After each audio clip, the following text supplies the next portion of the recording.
whose misdeeds that you have documented here in this report, the members, I'm thinking of the case agents, other members on the Crossfire Hurricane team, are they still, to your knowledge, working at the FBI? To my understanding, some are, some aren't.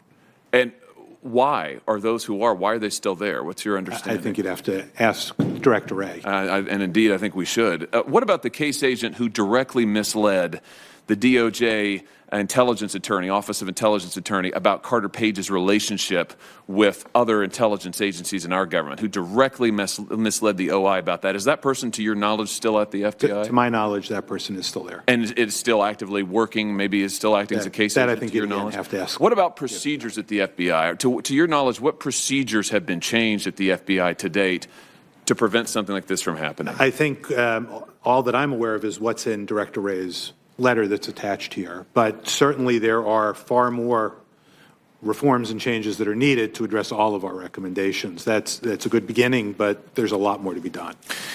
I will just say in closing, Mr. Chairman, that I think it is an extraordinary thing when the most powerful law enforcement agency in the country, maybe the world, is able to effectively intervene and influence a presidential election at the behest and with the cooperation of another political party. I mean, I've been saying for a long time that, there's no collusion in the 2016 campaign. Maybe I'm wrong, but I think the collusion was between the DNC and the FBI, and it is, if we don't change something here, I mean, to see FBI Director Wray go out and say in the face of all of this that he doesn't think that this vindicates the FBI and he doesn't think there are any problems, I, for one, don't know how any American can have confidence in that institution and in the integrity of our elections if things like this can happen. So thank you, Mr. Horowitz, for the work you've done. Thank you, Mr. Chairman.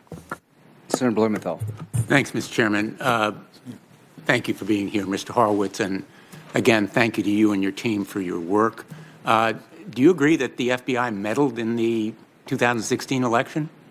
What I found is what's in this report. I'm not going. Did you find any evidence that the FBI purposefully intervened to affect the outcome of the 2016 election? We've written about what they did here and in last year's report, and I'll stand on those findings and those findings alone. I didn't find any conclusion that the FBI meddled or interfered in the election to affect the outcome. We did not reach that conclusion. You didn't reach a conclusion about the FBI intervening in the election or acting out of political bias, correct? I would say I'm going to stick by this report and last year's mid-year election report on what it did, because there are specific findings as to specific individuals. Let me ask you about some of those findings, but let me just say at the very outset, I know you're a career official, and I want to pay tribute to all of the law enforcement officials, particularly in the FBI, because